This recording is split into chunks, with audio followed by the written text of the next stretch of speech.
का आपने बहुत अच्छी बात कही अभी। तो अमित जी, मेरा आपसे बड़ा सवाल यही है कि अभी रवि शास्त्री ने कहा अगर भारतीय क्रिकेट टीम इस चैंपियंस ट्रॉफी में किसी से अगर हार सकती है तो वो न्यूजीलैंड की टीम ही है।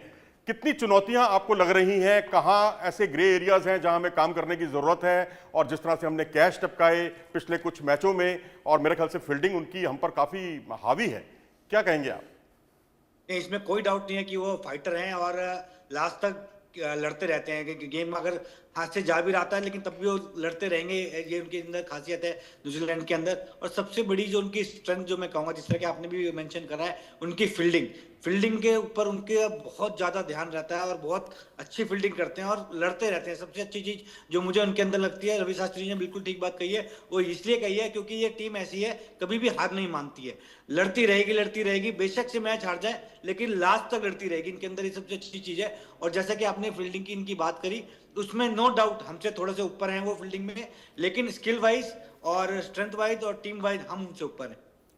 तौसीफ जी, पाकिस्तान में क्या माहौल है? मैंने सुना है कि पाकिस्तान में कई जगह जो है दुआएं मांगी जा रही हैं कि भारत जो है इस मैच में हार जाए। भाई, उन्होंने हमारा गेम खराब किया है, ऐसा आरोप लगा रहे हैं भारत पर। क्या कहेंगे आप? हमें तो बड़ी हंसी आती है ये सब बात सुनकर कि आप अपने अंदर नहीं झांक रहे, आप अपने प्लेयर्स में इस भारतीय टीम से क्या सीखा जाए वो नहीं देख रहे। आप आईपीएल पर आरोप लगा रहे हैं, पीएसएल को उठाने की बात क्यों नहीं कर रहे आप? आपकी क्या राय है इस बारे में कि क्या वाकई जीत के लिए दुआएं मांगी जा रही है भारत के खिलाफ न्यूजीलैंड के लिए?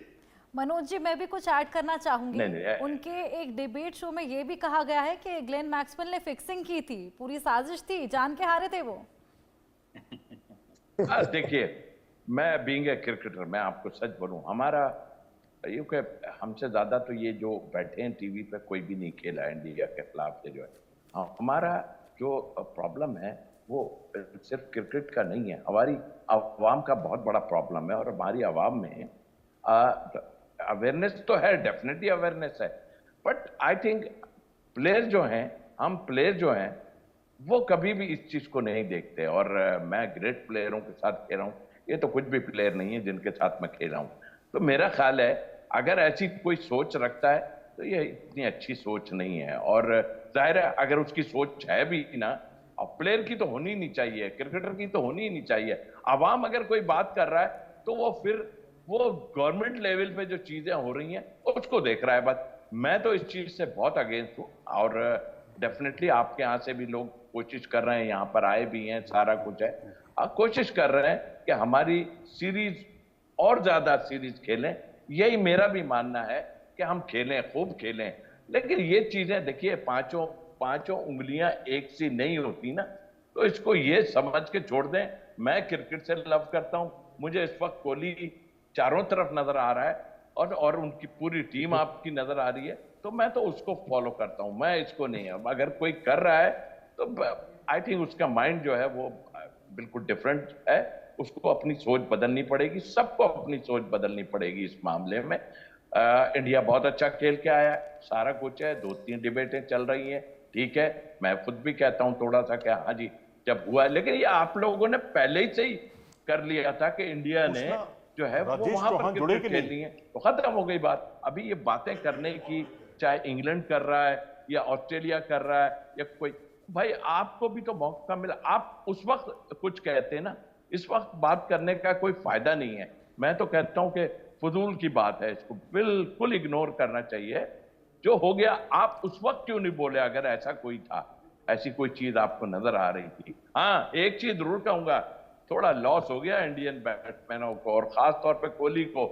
कराची और लाहौर की पिच ऐसी कड़कदार पिच है कि 2 जहां सेंचुरियां अगर बनाई होगी या 5 सेंचुरियां बना चुके होते हैं आपके प्लेयर, और खास तौर पे कोहली।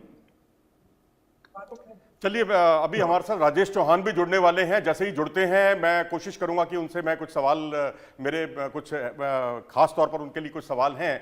अमित मिश्रा जी, आपका मुझे ध्यान आता है कि एक बार राहुल द्रविड़ के साथ आपकी एक पार्टनरशिप हुई थी, बिल्कुल 10वें विकेट के लिए, और आउट ही नहीं हो रहे थे आप। 50 रन, 100 रन, 150 रन इतने पार कर लिए, और कोई सोच भी नहीं सकता था कि अमित मिश्रा जो है राहुल द्रविड़ के साथ कंधे से कंधा मिलाकर बल्लेबाजी कर रहे हैं। तो लोअर ऑर्डर के बल्लेबाजों की कितनी बड़ी भूमिका है क्योंकि हमने देखा है कि कई स्पिनर जो हैं अच्छी बल्लेबाजी ना करने की वजह से टीम में जगह भी नहीं बना पाते।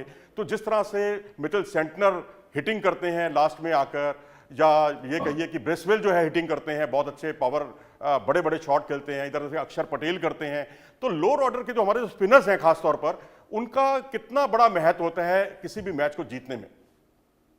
जी बिल्कुल, आपने बिल्कुल सही बात कही है कि ये आजकल की रिक्वायरमेंट हो गई है। आप खाली एक चीज से आप टीम के अंदर नहीं रह सकते, क्योंकि कंपटीशन इतना बढ़ गया है, क्रिकेट बहुत चेंज हो गई है पिछले 5-10 साल के अंदर।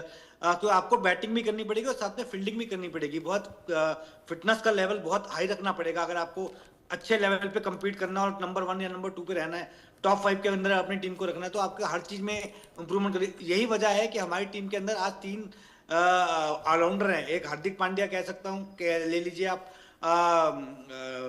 जडेजा ले लीजिए, अक्षर पटेल ले लीजिए। तो हमारे जो 3 प्लेयर जब आ जाते हैं ना टीम के अंदर, तो एक बहुत अच्छा कॉम्बिनेशन बन जाता है, क्योंकि हार्दिक पांड्या साथ में बॉल डालते हैं और बैटिंग करते हैं लोअर ऑर्डर पे जाके, और साथ में जडेजा और अक्षर पटेल दोनों भी बैटिंग करते हैं और साथ में बॉल डालते हैं। तो ये एक ना कॉम्बिनेशन बन जाता है, और साथ में फील्डिंग तो सभी की बहुत अच्छी है। जिस तरह से आप देखेंगे इस टाइम फील्डिंग का स्तर कितना अच्छा हो रखा है इंडियन टीम का, फिटनेस का लेवल कितना ऊपर बढ़ा हुआ है, क्योंकि बिकॉज ऑफ टीम क्रिकेट की डिमांड है। अब ये सेंटनर की आपने बात करी, ये भी वो भी एक अच्छे प्लेयर हैं, अच्छे ऑलराउंडर हैं।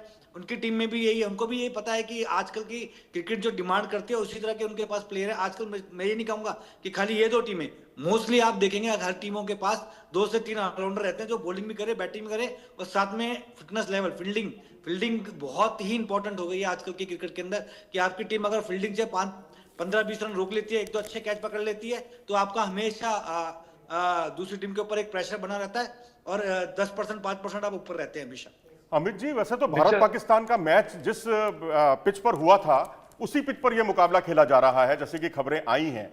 आप क्या सलाह देंगे? वैसे तो आमतौर पर कहा जाता है जी पहले बल्लेबाजी करो और बड़ा रनों का अंबार लगाओ, फिर उसके बाद जो है दूसरी टीम से 260-270 रन नहीं बन पाएंगे यहाँ दुबई में। आप क्या सोचते हैं कि अगर मान लीजिए टॉस हम हारते हैं, क्योंकि हमारे रोहित शर्मा तो आपको जानते ही हैं, टॉस के मामले में उनका हाथ काफी तंग है, मैच जीतने के मामले में जरूर वो बहुत अव्वल हैं। क्या कहेंगे अमित जी, अगर हमें जो है पहले बैटिंग नहीं आई, हमें पहले बॉलिंग करने का मौका मिलता है, तो क्या स्ट्रेटेजी होनी चाहिए भारत की?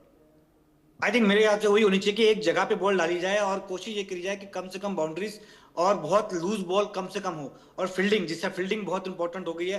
पिछले हमने 2-3 मैचों में अच्छी फील्डिंग नहीं करी यहाँ पे, लेकिन आपको कैच जो हाफ चांसेस भी है ना, वो भी आपको पकड़ने पड़ेंगे, आपको कैच बनाने पड़ेंगे। क्योंकि और जैसे आपने टॉस की बात करी, मैं यही कहूंगा कि अगर वहां पे ड्यू आती है तो मेरे ख्याल से इंडियन टीम भी यही चाहती है कि उनकी सेकंड बैटिंग है, क्योंकि जब बाद में जब बॉल गीली हो जाती है तो ना तो स्पिन होगी ना स्विंग होगी, तो बैट्समैनों के लिए थोड़े बल्ले बल्ले हो जाती है उस टाइम पे।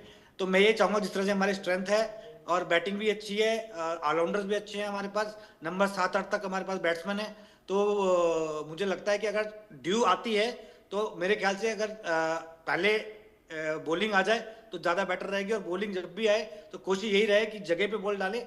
बहुत ज्यादा विकेट लेने के लिए हम आगे, अगर बहुत विकेट में थोड़ी भी हेल्प भी है, चाहे स्पिन भी हो रही है या स्विंग भी हो रही है, तब भी कोशिश ये करेंगे एक जगह पे बॉल डाले और बैट्समैन को वहां पे मैं एक बात बनाए डॉट बॉल से, और जो कि बैट्समैन गलती करे आप लूज बॉल ना फेंकें। बिल्कुल, मैं एक बात बिल्कुल अमित जी, जम्मू आर्मी यहाँ पर लगातार टीम इंडिया को चीयर कर रही है। जो मैच होने वाला है, आइए उसकी भी झलकियां आपको दिखाएं किस तरीके से आज जम्मू में आर्मी टीम इंडिया के लिए लगातार चीयर कर रही है।